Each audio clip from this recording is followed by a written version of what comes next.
Good morning. आज अपने बात करते हैं कंक्रीट टेक्नोलॉजी के बारे में। तो देखिए, जो बेसिक फंडामेंटल्स हैं, जो मेन इंग्रेडिएंट्स हैं कंक्रीट के अंदर, वो हैं आपके aggregates, admixture, water quality parameters and cement. अपने पहले वाटर क्वालिटी, एग्रीगेट्स को डिटेल में पढ़ते हुए, एडमिक्सचर को पढ़ते हुए फिर आगे वर्केबिलिटी वगैरह टॉपिक्स को कवर करेंगे।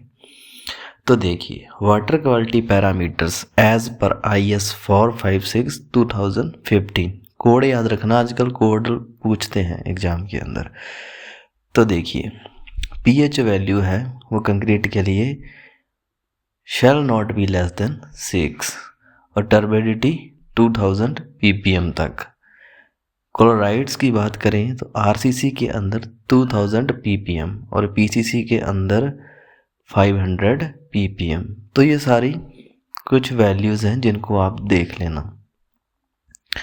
Note, water content more than 0.8 ppm of iron is not recommended for curing.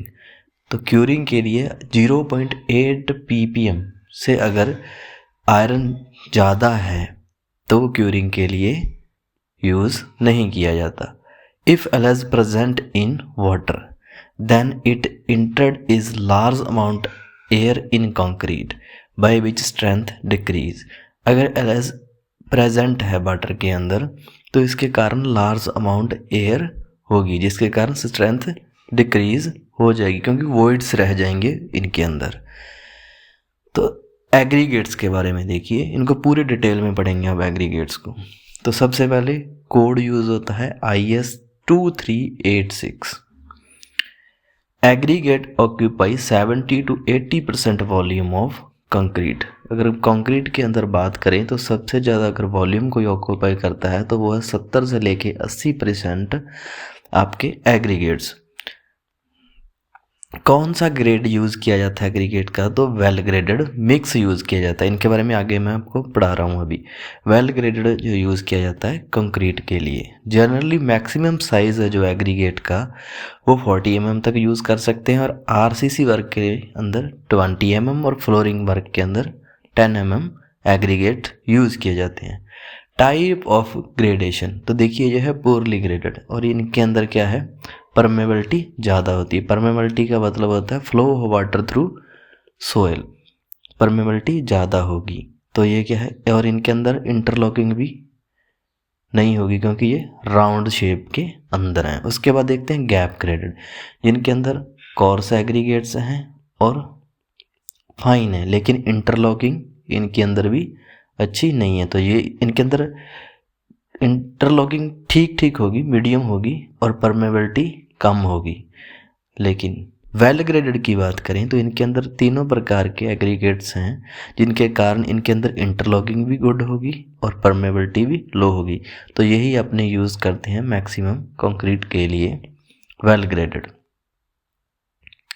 Shape of aggregate, rounded aggregate,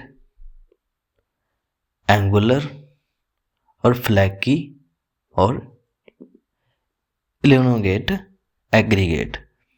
तो देखिए, rounded aggregate increase workability but decrease strength. Workability कैसे इंक्रीज कर देंगे, क्योंकि वर्केबिलिटी होती है फ्लो, कितनी इजी से कंक्रीट फ्लो हो सकती है। तो राउंड ग्रेडेड हैं तो इनकी वर्केबिलिटी तो अच्छी हो जाएगी लेकिन स्ट्रेंथ डिक्रीज हो जाएगी ड्यू टू बैड इंटरलॉकिंग के कारण। Less friction and less surface area. Rounded aggregate के अंदर इंपॉर्टेंट लाइन, राउंडेड एग्रीगेट के अंदर मिनिमम वॉइड्स हो सकते हैं 32%। एंगुलर एग्रीगेट ये स्ट्रेंथ प्रोवाइड करते हैं, किन कारणों से? क्योंकि बेटर इंटरलॉकिंग है, more surface area, more friction, more roughness and workability low. तो एंगुलर क्या करते हैं, गुड फॉर कंक्रीट पर्पस।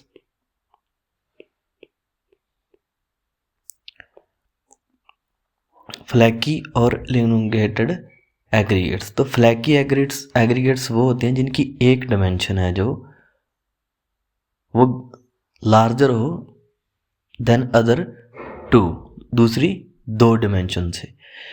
तो फ्लैकीनेस इंडेक्स से पता चलता है कि फ्लैकी है या इनोगेशन है एग्रीगेट के अंदर। तो फ्लैकीनेस इंडेक्स कौन सा है? The aggregate whose least dimension, मतलब थिकनेस की बात हो रही है, वो अगर लेस देन है 3/5 और 0.6, जब 3/5 को सॉल्व करेंगे तो 0.6 आएगा ऑफ देयर मीन डिमेंशंस, तो वो कौन से होंगे? फ्लैकीनेस होंगे।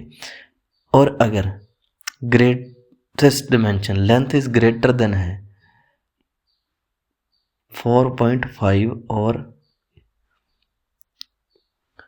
ये कुछ नहीं है 4.4 अपॉन में 5 टाइम्स और 1 पॉइंट में 8 टाइम्स मीन डिमेंशन से, तो इलोगेनेशन इंडेक्स है। आगे देखिए टेस्टिंग ऑफ एग्रीगेट्स।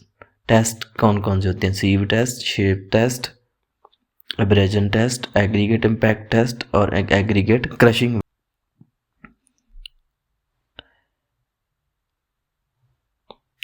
सीव टेस्ट, तो सीव टेस्ट किया जाता है एग्रीगेट का साइज डोनेट करने के लिए, पता करने के लिए। तो ये कैसे किया जाता है? जो पार्टिकल्स रिटेन कर जाते हैं सीव के अंदर, तो वो है उनका size. The aggregate size always denoted by size of sieve retained. आगे है fineness modulus of sand, important है, इससे क्वेश्चन आता है। फाइन सैंड के लिए होता है जो 2.2 से लेके 2.6 और यूज़ की जाती है प्लास्टर वर्क के लिए। 2.6 से 2.9 तक मीडियम सैंड होती है जो मैसनरी वर्क के लिए यूज़ की जाती है, और जो 2.9 से लेके 3.2 होता है जिसका फाइनेस्ट मॉडल वो होती है कोर्स सैंड, जो यूज़ की जाती है अपने कंक्रीट वर्क के लिए। अगर कोर्स एग्रीगेट के फाइनेस्ट मॉडल की बात करें तो ये लाई करता है 5.5 से 8 और 3 से लेके 6.5 फॉर ऑल इन एग्रीगेट्स के अंदर। तो ये पहला था अपना सीव टेस्ट। नेक्स्ट टेस्ट देखते हैं एग्रीगेट का, वो है क्रशिंग स्ट्रेंथ टेस्ट। ये यूज़ किया जाता है स्ट्रेंथ फाइंड करने के लिए एग्रीगेट की फॉर रोड एग्रीगेट, जो रोड के अंदर यूज़ किए जाते हैं। साइज ऑफ एग्रीगेट होता है 10 से लेके 12 mm, जो टेस्टिंग के लिए यूज़ किया जाता है, और नंबर ऑफ लेयर्स फिल की जाती हैं 3, और सीव साइज होता है 2.36 mm। ये रहा आपका टेस्ट। इसके अंदर 3 लेयर के अंदर सैंपल को भरा जाता है और ऊपर से लोड डाला जाता है इससे क्रशिंग स्ट्रेंथ पता करने के लिए रोड एग्रीगेट की। आगे है आपका इम्पैक्ट टेस्ट। ये यूज़ किया जाता है टफनेस फाउंड करने के लिए। साइज ऑफ एग्रीगेट 10 से लेकर 12 mm। Number of layers impact test के अंदर फिल की जाती हैं 15, और सीव साइज रहता है सेम 2.36 mm। वेट ऑफ प्लंगर होता है आपका 13.5 से लेके 14.5 किलोग्राम, तो 13.5 किलोग्राम से लेके 14.5 किलोग्राम इसका वेट होता है आपके प्लंगर का। और वेट ऑफ प्लंगर फाल जो किया जाता है इसके अंदर वो होती है 38 सेंटीमीटर। अगला टेस्ट देखिए एग्रीगेट का, वो है एग्रीगेट एब्रेजन टेस्ट।